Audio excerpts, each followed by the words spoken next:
અરે આમ બેઠી કેમ છે તું? ચાલ ચાલ ચાલ ઊભી થા. ખરાબ શાક સમાર, દાળમાં મીઠું વધારે નાખ. એટલે શું છે, મારી મમ્મીને સાસુગીરી કરવાનો ચાન્સ મળે. ના હો, જરાય નહીં.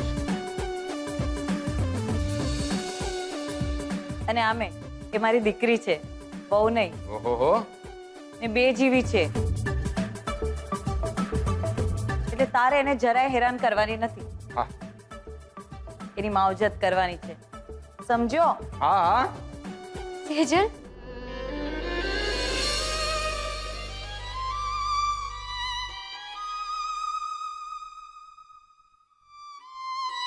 કિંજલ,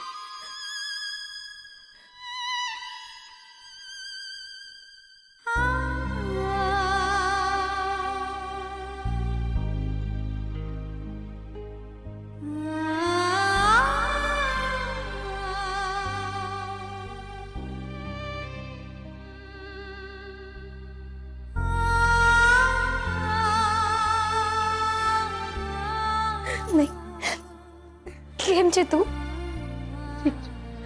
ને તું કેમ છે? પપ્પા કેમ છે? ઠીક છે. તને ગમે છે ને અહીંયા? માફ કરજો. તમારા બધાની હાથ જોડીને માફી માંગુ છું. આજે પહેલી વાર મારી બેનના ઘરે આવી છું, ઓફિશિયલી, પણ ખાલી હાથે છું. વાહ વાહ વાહ, સારી સાહેબ વાહ. ખાલી હાથ ક્યાં છે? ક્યાં છે ખાલી હાથ? કેમ મને આ જો, તારી બેનના મોઢા પર કેટલું સરસ મજાનું દાંત બતાવતું સ્માઈલ આવ્યું છે. તને કહી દઉં, આ સ્માઈલ પિયર એના ગિફ્ટ થકી જ આવી શકે. બરાબર છે. સ્માઈલ આપવામાં ક્યાં કોઈ ઇન્વેસ્ટમેન્ટની જરૂર પડતી હોય છે, નહીં? બધું મફત મફત. પપ્પા, આ બધું કિંજલને સંભળાવવાની શું જરૂર છે? અરે હું ક્યાં કઈ સંભળાવું છું? હું તો કિંજલને ઉલટાનું કહું છું કે કિંજલ બેટા, તું આવી ગઈ, તારી બહેનને લેવા માટે આવી ગઈ ને? સરસ. હા, જાઓ, નીકળો બંને જણા. શું બોલો છો તમે? કેમ ભાઈ, બધું રિવાજ પ્રમાણે થવું જોઈએ ને? રિવાજ પ્રમાણે ગૃહ પ્રવેશ, રિવાજ પ્રમાણે સ્વાગત, આવી એક રિવાજ છે ને. લગ્નને બીજે દિવસે પિયરિયા લેવા આવે કન્યાને, કન્યા જાય પછી સાસરિયા કન્યાને લેવા આવે પાછા. જો આવવું હોય તો કદાચ ન પણ આવે લેવા. પપ્પા, તમને સારી રીતે ખબર છે કે હવે એ ઘરમાં સેજલ માટે એન્ટ્રી નથી, તો પછી શું કરવા આ બધા નાટક કરો છો તમે? નાટક હું કરું? નાટક તો આ બંને બહેનો કરી રહી છે. શું કે છે કિંજલ? તારું પેલા શું નામ હતું? સુશાંત. સુશાંતની સાથે સગાઈનું નાટક, પછી ઉત્કર્ષની સાથે મિત્રતાનું નાટક, અને હવે આજકાલ પેલો નીરવ સાથેનું નાટક. કેવું પડે, ખરેખર ડ્રામેબાજ છે આ કિંજલ.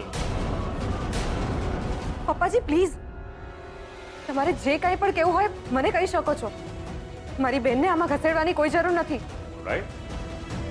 મારે માટે બહુ સહેલું થઈ ગયું. હવે વાયા ઇનડાયરેક્ટલી વાત કરવાની જરૂર જ નથી. સીધું તને જ કહું, જો છોકરી, હું તને મારા ઘરમાં આ સંઘવી પરિવારની પુત્ર વધુ તરીકે સ્વીકારવા તૈયાર નથી.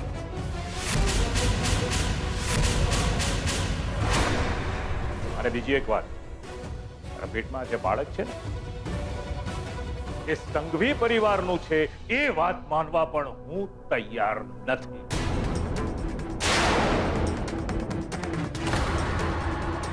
ત્યારે હું પોતે કહી રહ્યો છું કે આ બાળક મારું છે, તો પછી આ વાત માનવામાં તમને આટલો પ્રોબ્લેમ કેમ છે? પ્રોબ્લેમ એ છે બેટા કે જે છોકરી પ્રેગ્નન્ટ હોય ને, આવી રીતે વર્તે નહીં.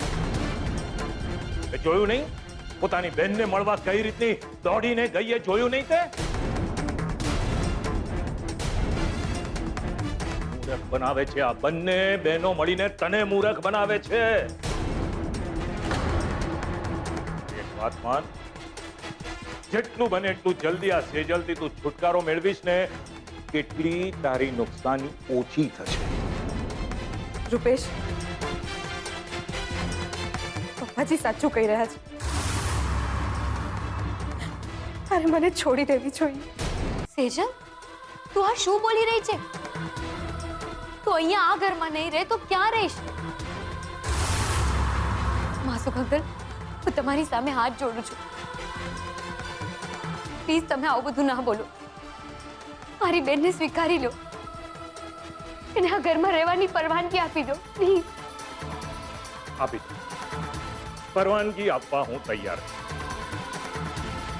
મારી એક શરત છે. જો છો, અરે મારા ઘરમાં વહુ તરીકે રહેવું હોય તો તારે ભૂલી જવું પડશે કે તું મોહન ભટ્ટની દીકરી છે. તારે કોઈ બાપ છે, આ હાથ જોડતી આવી તારી કોઈ બેન છે. આખા કુટુંબ સાથે કાયમ માટે તારે તારો સંબંધ તોડી નાખવો પડશે.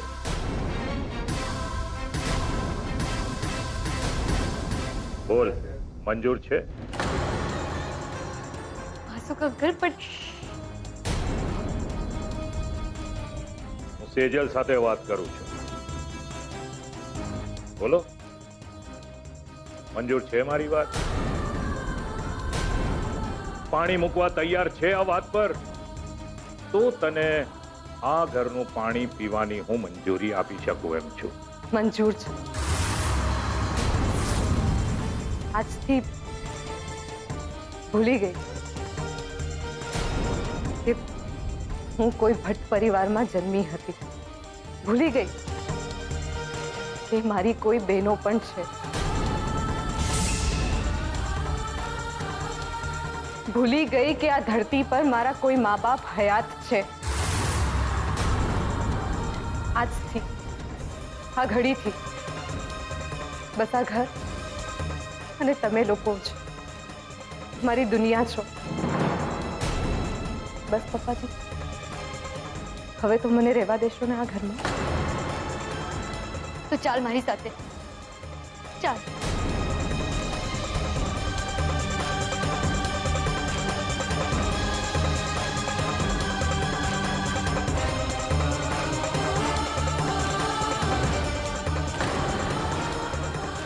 જવા દે ને. પાછી આવશે ને તો સમજી લેજે કે સાચો પ્રેમ છે. અને જો ન આવી ક્યારે પ્રેમ હતો જ નહીં.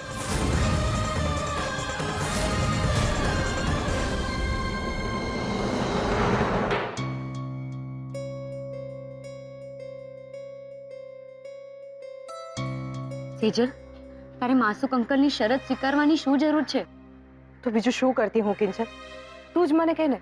પપ્પાએ તો મારા માટે ઘરના દરવાજા બંધ કરી દીધા. પછી રસ્તે થોડું રહેવાય. એવું નથી કહેતી, પણ તું માસુક અંકલને ઓળખે છે ને? એ તો ઈચ્છે જ છે એવું કે આપણે દૂર રહીએ.